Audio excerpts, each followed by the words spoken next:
Hello student, welcome in my class. Student, आज की class में हम धनात्मक पदों की अनंत श्रेणी के अभिसरण के लिए रॉबी परीक्षण का प्रयोग करना सीखेंगे। मतलब आज हम यह सीखेंगे कि दी गई श्रेणी के अभिसारिता का परीक्षण अभिसारिता की जांच रॉबी परीक्षण से कैसे करते हैं। तो चलो स्टार्ट करते हैं। सबसे पहले हम परीक्षण को समझ लेते हैं कि रॉबी परीक्षण है क्या, और उसके बाद हम रॉबी परीक्षण का प्रयोग कैसे करते हैं इसे सीखेंगे। तो सबसे पहले यहाँ हम परीक्षण लिख देते हैं।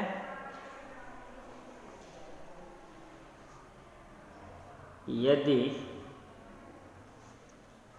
समेशन UN धनात्मक पदों की एक अनंत श्रेणी है,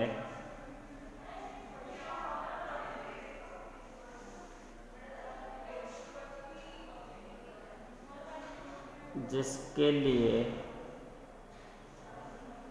limit n tends to infinite small n bracket of UN upon UN plus 1 minus 1 equals to L, तब श्रेणी समेशन UN नंबर 1 अभिसारी होती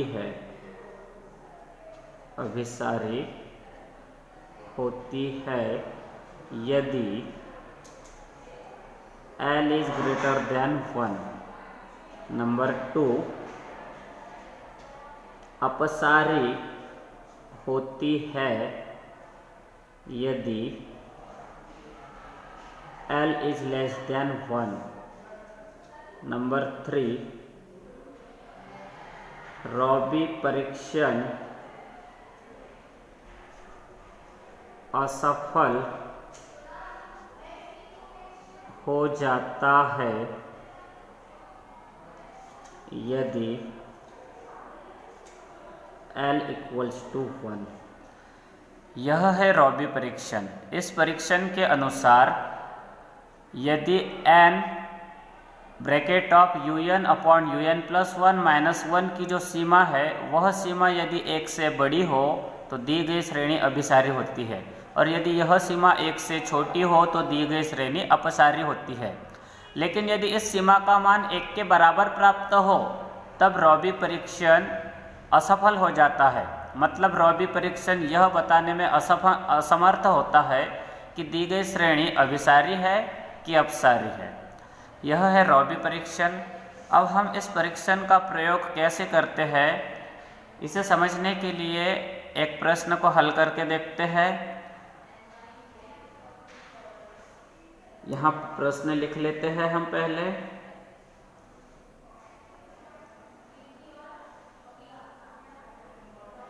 निम्नलिखित श्रेणी के अभिसरण का परीक्षण कीजिए।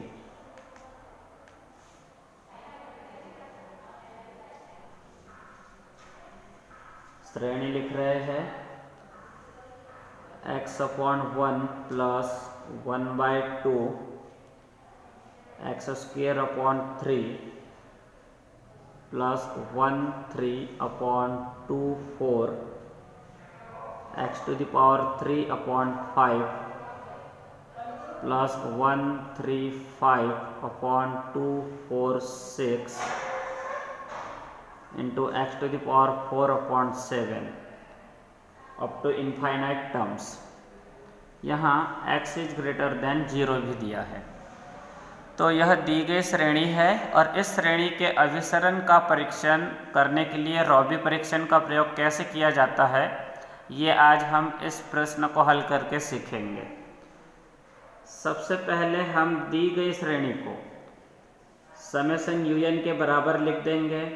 माना समेशन UN इक्वल्स टू, ये पूरी श्रेणी लिखेंगे समेशन UN के बराबर x upon 1 plus 1 upon 2 x square upon 3 plus 1 into 3 upon 2 into 4 x cube upon 5 plus 1 3 5 upon 2 4 6 x to the power 4 upon 7 up to infinite terms.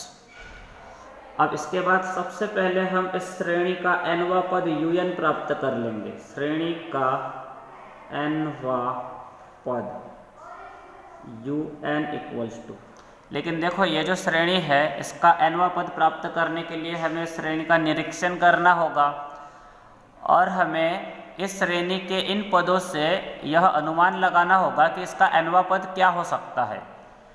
यदि हम इसके पहले पद को काउंट करके nवां पद प्राप्त करने की कोशिश करें तो पहले पद को काउंट करके nवां पद प्राप्त करना कठिन होगा। कई श्रेणी ऐसी होगी जिसके nवें पद को प्राप्त करते समय यदि हम पहला पद काउंट करें तो nवां पद प्राप्त करना कठिन होगा। ऐसे श्रेणियों में हम nवां पद प्राप्त करने के लिए पहले पद को छोड़ देंगे और यहाँ लिख भी देंगे हम श्रेणी का nवां पद ब्रैकेट में लिख देंगे प्रथम पद को छोड़ने पर। जब पहले पद को काउंट करने पर nवां पद प्राप्त करना कठिन हो तब पहले पद को छोड़ देंगे हम और दूसरे पद को पहला पद समझकर ही इसका nवां पद प्राप्त करेंगे। यहाँ प्रथम पद को छोड़ने पर श्रेणी का nवां पद un के बराबर लिखेंगे। अब देखो कैसे हम nवें पद का पता लगाएंगे। हमें अनुमान लगाना है इन पदों को देखते हुए कि nवें पद में क्या हो सकता है। यहाँ पहले पद में अंश में एक गुणनखंड है, हर में एक गुणनखंड। दूसरे पद में अंश और हर में दोनों में दो दो गुणनखंड है। तीसरे पद में अंश और हर में इस प्रकार के तीन तीन गुणनखंड है। तो जब पहले पद में एक गुणनखंड है अंश और हर में, दूसरे में दो दो गुणनखंड है, तीसरे में तीन तीन गुणनखंड है, तो nवें पद में n गुणनखंड होंगे। मतलब nवें पद के अंश में भी n गुणनखंड हो गए, हर में भी n गुणनखंड हो गए। अब दूसरी बात यहाँ ये भी देखने में आ रही है कि हर अगले पद में जो गुणनखंड है वह गुणनखंड पिछले पद के गुणनखंड के साथ न कुछ नए गुणनखंड को लेकर बनाए गए हैं। जैसे देखो यहाँ पर हर अगले पद में पिछले पद के गुणनखंड सम्मिलित है। ये दूसरे पद में पहले पद का ये गुणनखंड 1 भी है और ये गुणनखंड 2 भी है और ये 3 और 4 नए गुणनखंड आए दूसरे पद में। तीसरे पद की बात करें तो तीसरे पद में ये दूसरे पद के ये दोनों गुणनखंड शामिल है, अंश में भी दो गुणनखंड शामिल है दूसरे पद के और हर में भी दूसरे पद के दो गुणनखंड ये शामिल है और यहाँ 5 और 6 नए गुणनखंड आए हैं। मतलब हम ये देख रहे हैं कि हर दूसरे पद में पहले पद के गुणनखंड सम्मिलित है, हर आने वाले पद में पिछले वाले पद के गुणनखंड सम्मिलित है। तो इसके nवें पद में भी ये पीछे के पदों के ये गुणनखंड सम्मिलित होंगे। तो हम यहाँ पर nवें पद में पहले तो ये पीछे के पदों के गुणनखंड लिख देते हैं और इसी क्रम में हमें nवें पद का nवां गुणनखंड भी प्राप्त होगा। ये हर के गुणनखंड लिख देते हैं और हर में भी इसी क्रम में हर का भी nवां गुणनखंड हमें प्राप्त होगा। तो nवें पद में टोटल n गुणनखंड होंगे जिसमें से हमने शुरुआती गुणनखंड लिख दिए हैं। अब यहाँ nवां गुणनखंड लिख देंगे डायरेक्ट हम। यहाँ पर nवां गुणनखंड जो है इसी क्रम में प्राप्त होगा। यहाँ nवें पद के अंश के जो शुरुआती गुणनखंड है वह 1 3 5 है और इसी क्रम में हमें nवां गुणनखंड भी प्राप्त होने वाला है। तो गुणनखंडों का यह क्रम देखो किस प्रकार लिखा गया है। पहला गुणनखंड 1 है, दूसरा 3, तीसरा 5। ये nवें पद के शुरुआती 3 गुणनखंड है, लेकिन nवें पद में टोटल इस प्रकार के n गुणनखंड हो गए। इस क्रम के टोटल n गुणनखंड सम्मिलित हो गए।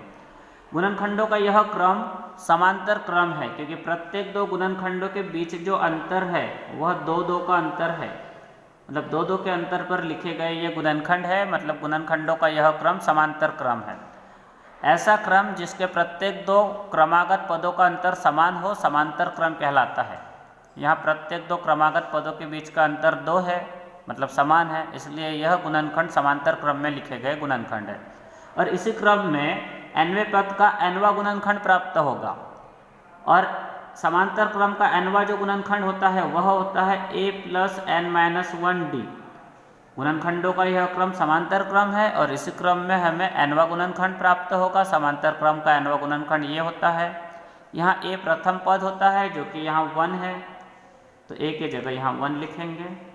फिर ये n-1, d सर्वांतर होता है, क्रमागत दो पदों के बीच का जो समान अंतर होता है वही d होता है, और यहाँ क्रमागत दो पदों के बीच का समान अंतर 2 है, मतलब यहाँ सर्वांतर 2 है। यहाँ से हम इस क्रम का nवां गुणनखंड प्राप्त कर लेंगे। ये 2 × n 2n होगा, और ये -1 × 2 -2 -2 + 1 -1 होगा, मतलब हमें इस क्रम का nवां गुणनखंड 2n-1 प्राप्त होगा। इस क्रम के nवें गुणनखंड को यहाँ लिख देते हैं 2n-1। इस प्रकार हमने un के अंश के n गुणनखंड लिख दिए। अब हर के n गुणनखंड लिखते हैं। हर के शुरुआती 3 गुणनखंड लिखे हैं हमने, और वो शुरुआती 3 गुणनखंडों का जो क्रम है वह इस प्रकार है। पहला गुणनखंड 2 है, दूसरा 4, तीसरा 6। इसी क्रम में हमें हर का nवां गुणनखंड प्राप्त होगा। यह भी समांतर क्रम है जिसमें प्रत्येक दो पदों के बीच का अंतर 2 है, और समांतर क्रम का nवां गुणनखंड a + n-1d होता है, मतलब इस क्रम का भी nवां गुणनखंड a + n-1d से प्राप्त होगा। a प्रथम पद होता है जो कि यहाँ पर 2 है, फिर ये n-1 और d सर्वांतर होता है, प्रत्येक दो पदों के बीच का अंतर यहाँ 2 का है, मतलब यहाँ सर्वांतर 2 है। इसको जब कैलकुलेट करेंगे तो हमें 2n प्राप्त होगा। इसका मतलब इस क्रम का nवां गुणनखंड 2n प्राप्त होगा। अब इसके बाद ये जो शुरुआती गुणनखंड है, ये गुणनखंड हम प्राप्त कर चुके हैं nवें पद के। अब उसके बाद x की घात को कैलकुलेट करते हैं। ये पहला पद है, प्रथम पद को छोड़ने के बाद पहला पद ये था अपना, ये पहला पद है, इसमें x की 2 घात है, दूसरे पद में 3, तीसरे पद में 4 है, मतलब जिस क्रम का पद है उससे एक ज़्यादा घात में है। ये nवें क्रम का पद है, तो ये nवें क्रम के पद में n से एक ज़्यादा घात में होगा, मतलब nवें पद में x की घात n+1 होगी। ये समझ में आया? देखो कैसे समझना है इसको। पहले पद में x की 2 घात है, दूसरे पद में 3 घात है, तीसरे पद में 4 घात है। मतलब हम क्या देख रहे हैं कि जिस क्रम का पद है उससे एक ज़्यादा घात में है। ये पहले क्रम का पद है, इसमें घात में 2 है। ये दूसरे क्रम का पद घात में 3, तीसरे क्रम के पद में घात में 4। वैसे ही nवें क्रम के पद में घात में n से एक ज़्यादा होगा, मतलब n+1 होगा। अब देखो हर की घात, मतलब x की जो घात है उसका हर जो है उसको लिखेंगे हम। यहाँ पहले पद में x² के अपॉन में 3 है, मतलब हर में 3 है। दूसरे पद में हर में 5 है, तीसरे में 7 है। मतलब ये जो हर का क्रम है, इन हर का जो क्रम है वह इस प्रकार है। x वाले पद का हर पहले पद में 3 है, दूसरे पद में x वाले पद का हर 5 है, तीसरे पद में x वाले पद का हर 7 है। और इसी क्रम में nवें पद में x के अपॉन में जो आएगा वो लिखा जाएगा। ये भी समांतर क्रम है, इसका भी nवां क्रम मतलब nवां पद a + n-1d से प्राप्त होगा। a प्रथम पद होता है जो कि 3 है, ये n-1 और d सर्वांतर होता है, प्रत्येक दो पदों के बीच यहाँ पर भी 2 का अंतर है, मतलब यहाँ d का मान 2 है। इस प्रकार यहाँ पर इस क्रम का nवां पद 2n+1 प्राप्त होगा। और यह जो है यह x वाले पदों के हर है, तो nवें पद में x वाले पदों का हर 2n+1 होगा।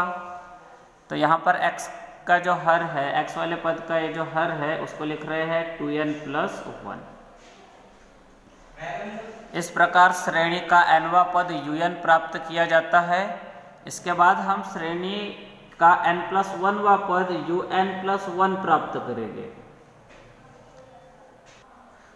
तो यह un+1 का जो मान है वह un के मान से हमें यहाँ लिखना होता है। ये un का मान था, इसमें अंश में n गुणनखंड है, हर में n गुणनखंड। un के अंश में n गुणनखंड, हर में n गुणनखंड। वैसे ही un+1 के अंश में n+1 गुणनखंड हो गए और हर में भी n+1 गुणनखंड। nवें पद में, श्रेणी के nवें पद में अंश और हर में n गुणनखंड है। ये n+1वां पद है, इसमें अंश और हर में n+1 गुणनखंड हो गए। तो हम पहले ये श्रेणी के n गुणनखंड लिख देते हैं, उसके बाद एक गुणनखंड बढ़ा देंगे यहाँ पर, तो हमें श्रेणी का n+1वां गुणनखंड भी प्राप्त हो जाएगा। ये श्रेणी के अंश के n गुणनखंड हो गए। n+1वें पद के अंश के ये n गुणनखंड हो गए। इसके बाद एक गुणनखंड बढ़ा के लिख देते हैं तो n+1 गुणनखंड प्राप्त हो गए हमें, और un+1 में टोटल n+1 गुणनखंड ही लिखना है हमें। ये n गुणनखंड तो हम लिख चुके। अब इसमें हम यदि 2 जोड़ दें तो इसका n+1वां गुणनखंड भी मिल जाएगा, क्योंकि हर 2 गुणनखंडों के बीच 2 का अंतर है, मतलब इसके बाद वाला गुणनखंड भी इससे 2 ज़्यादा होगा। इसमें जब 2 जोड़ेंगे तो इसके बाद वाला गुणनखंड 2n+1 प्राप्त होगा।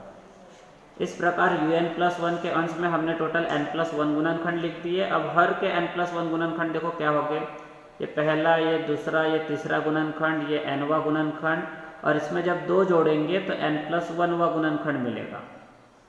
हर गुणनखंड पिछले गुणनखंड से 2 अधिक है, तो ये भी गुणनखंड इसके पहले वाले गुणनखंड से 2 अधिक होगा। पहले वाला गुणनखंड 2n है, तो इसके बाद वाला ये गुणनखंड 2n+2 होगा।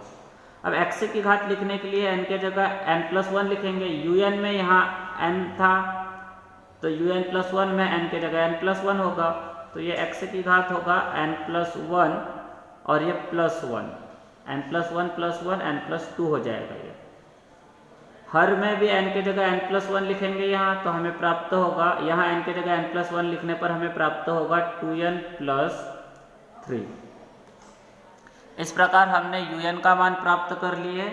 इसके बाद हमें un/un+1 का मान प्राप्त करना होता है, तो यहाँ लिखेंगे अब un/un+1 = un को जब हम un+1 से डिवाइड करेंगे तो इतने पद un के इतने पद un+1 के इतने पदों से कैंसिल हो जाएगा। फिर यहाँ पर इसके जगह 1 बचेगा, क्योंकि ये पूरा कैंसिल होने वाला है। ये पूरे गुणनखंडों से कैंसिल होगा। अंश के भी गुणनखंड अंश के इतने गुणनखंडों से कैंसिल हो जाएंगे, और हर के ये गुणनखंड हर के इतने गुणनखंडों से कैंसिल। फिर यहाँ इन गुणनखंडों की जगह 1 बचेगा अंश में, और हर में इतने गुणनखंड कैंसिल हो रहे हैं, ये अंश और हर के ये गुणनखंड बचे रहे, तो इसको लिख देंगे 2n+1/2n+2। इसके बाद ये x की घात को कैलकुलेट कर लेते हैं। ये x की घात n+1/2n+1 लिख दिया। इसके अपॉन में ये x की घात लिख देते हैं, x की घात n+2, और अपॉन में ये 2n+3 लिख देते हैं। इसके बाद इस स्टेप को आगे बढ़ाएंगे हम।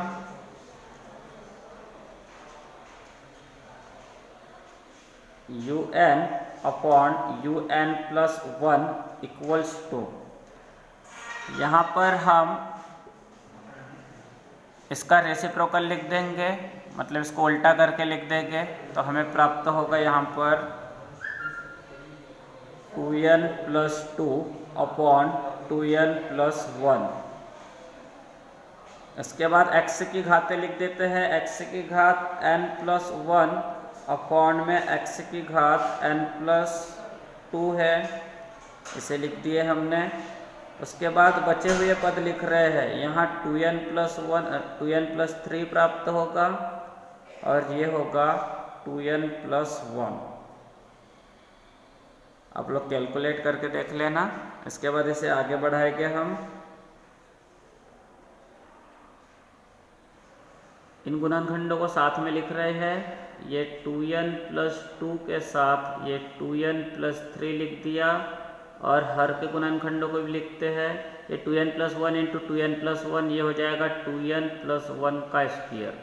साथ में x की घात भी कैलकुलेट करते हैं। x की घात n से x की घात n कैंसिल, x की घात 1 से x की 1 घात भी कैंसिल, तो यहाँ पर 1/x बचेगा। इसे आगे बढ़ाते हैं। ये मान un/un+1 का मान है। यहाँ अंश के दोनों गुणनखंडों का आपस में गुना कर देंगे, तो हमें प्राप्त होगा 4n² + 4n + 6n + 10n हो जाएगा। ये 4n + 6n प्लस ये 6 होगा, और इसके हर में a + b के होल स्क्वायर वाला फॉर्मूला अप्लाई करेंगे, और इसको लिखेंगे a² + 2ab + b², और साथ में ये 1/x। इसके बाद हम यहाँ डीएलम्बर्ट का अनुपात परीक्षण लगाने के लिए इसकी लिमिट प्राप्त करेंगे, और इसकी लिमिट प्राप्त करके डीएलम्बर्ट के अनुपात परीक्षण से पता लगाएंगे कि श्रेणी अभिसारी है कि अपसारी है। लेकिन अगर परीक्षण फेल हो जाए, डी-एलम्बर्ट का अनुपात परीक्षण फेल हो जाए, तो जिस स्थिति में डी-एलम्बर्ट का अनुपात परीक्षण फेल हुआ है उस स्थिति में हम UN/UN+1 का नया मान प्राप्त करेंगे और उसके बाद हम रॉबी परीक्षण लगाएंगे। तो देखो कैसे करेंगे, हम लिमिट ले लेते हैं यहाँ, limit n tends to infinite UN/UN+1 equals to limit n tends to infinite 4n² + 10n + 6 upon 4n² + 4n + 1 into 1/x। इससे लिखते हैं हम limit n tends to infinite, अंश से हम n² कॉमन ले रहे हैं, जिससे कि अंश में हमें प्राप्त होगा ब्रैकेट में 4 + 10/n + 6/n²। हर से भी n² कॉमन ले लिया, फिर हमें हर में यहाँ n² कॉमन लेने के बाद मिलेगा 4 + 4/n + 1/n², और यहाँ ये 1/x लिख देंगे। अंश का कॉमन वाला n² हर के कॉमन n² से कैंसिल हो जाएगा। फिर यहाँ अंश में बचेगा 4 + 10/n + 6/n², और यहाँ हर में रहेगा 4 + 4/n + 6/n², और इंटू में ये 1/x। इसके बाद हम यहाँ लिमिट रख देंगे n की जगह, n की लिमिट, तो ये होगा 4 + 10/∞ 6/∞, जहाँ जहाँ n है वहाँ वहाँ हम n की लिमिट इनफाइनाइट लिख देंगे, 4 + 4/∞ 6/∞, और इंटू में ये 1/x। ये होगा 4 + 10/∞ 0, 6/∞ 0, हर में भी 4 + 0 + 0 इंटू में 1/x मिलेगा। इसका कैलकुलेशन आएगा 1/x। अब यहाँ पर हम डी-एलम्बर्ट का अनुपात परीक्षण यूज करके पता लगाएंगे कि दी गई श्रेणी अभिसारी है कि अपसारी है। डी-एलम्बर्ट का अनुपात परीक्षण यह कहता है कि यदि UN/UN+1 की लिमिट 1 से बड़ी हो तो श्रेणी अभिसारी होती है, और यदि यह लिमिट जो है यह 1 से छोटी हो तो श्रेणी अपसारी, और यह लिमिट 1 के बराबर हो तो डी-एलम्बर्ट का अनुपात परीक्षण असफल हो जाता है। तो यहाँ लिख देते हैं हम डी-एलम्बर्ट के अनुपात परीक्षण से यहाँ UN/UN+1 की ये जो लिमिट है, ये लिमिट यदि 1 से बड़ी हो तो श्रेणी अभिसारी होगी, और ये जो लिमिट का मान 1 से छोटा हो, ये जो हमें लिमिट मिली है ये अगर 1 से छोटी हो तो श्रेणी अपसारी होगी, और यह लिमिट 1 के बराबर हो तो डी-एलम्बर्ट का अनुपात परीक्षण असफल हो जाएगा। तो यहाँ हम डी-एलम्बर्ट के अनुपात परीक्षण से लिखते हैं जो कंडीशन हमें यहाँ मिलेगी। दी गई श्रेणी समेशन UN नंबर 1 अभिसारी होगी यदि ये जो लिमिट हमें प्राप्त हुई है 1/x, ये लिमिट 1 से बड़ी है। 1/x 1 से बड़ा है, इसका मतलब x से 1 से छोटा होगा, तो x से 1 से छोटा होने पर श्रेणी अभिसारी होगी। अपसारी होगी यदि यह लिमिट 1 से छोटी हो, अर्थात x का मान 1 से बड़ा हो। नंबर 3 में डी-एलम्बर्ट का अनुपात परीक्षण असफल हो जाता है यदि यह लिमिट 1 के बराबर हो, अर्थात 1/x 1 के बराबर हो, और 1/x 1 के बराबर होने का मतलब x का 1 के बराबर होना है। तो जब x = 1 हो तब डी-एलम्बर्ट का अनुपात परीक्षण असफल हो जाएगा। तो जिस स्थिति में डी-एलम्बर्ट का अनुपात परीक्षण असफल हुआ है उस स्थिति को लेकर हमें un/un+1 के पास आना है और उस स्थिति में हमें un/un+1 का नया मान प्राप्त करना है। इसके लिए हम un/un+1 के मान में x के जगह 1 रख देंगे, जिससे इसका नया मान हमें प्राप्त होगा। यह un/un+1 का मान है, इसमें हम x के जगह 1 रख रहे हैं। तो यहाँ पर x के जगह 1 रखेंगे तो हमें un/un+1 के मान में सिर्फ इतना ही प्राप्त होगा। तो x के जगह 1 रखकर इसका नया मान लिखते हैं हम। इसका नया मान प्राप्त होगा 4n² + 10n + 6/4n² + 4n + 1। x का मान 1 रखने पर un/un+1 का नया मान यह प्राप्त होगा। यहाँ डी'एलमबर्ट का अनुपात परीक्षण असफल हो गया है और un/un+1 की जो सीमा हमें प्राप्त हुई थी उस सीमा में e नहीं आया था। तो ऐसी स्थिति में हमें रॉबी परीक्षण का प्रयोग करना है। जब डी'एलमबर्ट असफल हो जाए तब रॉबी परीक्षण का प्रयोग करके दी गई श्रेणी के अभिसरण का परीक्षण करना है हमें। तो यहाँ पर डी'एलमबर्ट का अनुपात परीक्षण फेल हो चुका है और un/un+1 की लिमिट में e नहीं आया है, इसलिए हम रॉबी परीक्षण का प्रयोग करेंगे। और रॉबी परीक्षण का प्रयोग करने के लिए हमें n un/un+1 का मान निकालना होता है और उसके बाद इसकी लिमिट प्राप्त करना होता है। यदि इसकी लिमिट 1 से बड़ी हो तो श्रेणी अभिसारी होगी, 1 से छोटी हो तो श्रेणी अपसारी। लेकिन इसकी भी लिमिट 1 के बराबर हो तो रॉबी परीक्षण भी असफल हो जाएगा। तो देखते हैं, यहाँ लिख देंगे हम x = 1 पर रॉबी परीक्षण के लिए un/un+1 का मान ये लिख दिए। अब n × un/un+1 - 1 का मान निकालेंगे। ये n लिख दिया जैसे का वैसा, फिर ब्रैकेट में हम un/un+1 का मान लिख देते हैं 4n² + 10n + 6/4n² + 4n + 1 और ये -1 लिख देते हैं।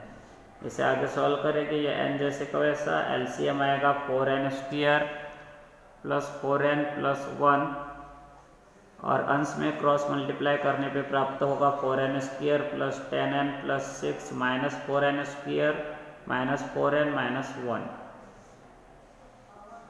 ये n जैसे का वैसा, इसको लिखते हैं। ये 4n² से -4n² cancel, 10n - 4n 6n होगा और ये 6 से -1 + 5, 4n² से -4n² कैंसिल कर दिया हमने और ये 10n - 4n 6n और 6 से -1 5 और अपॉन में ये हर लिख देते हैं 4n² + 4n + 1।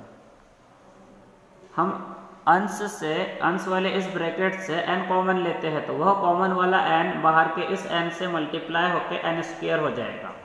फिर यहाँ पर इस ब्रैकेट में 6 + 5/n बचेगा।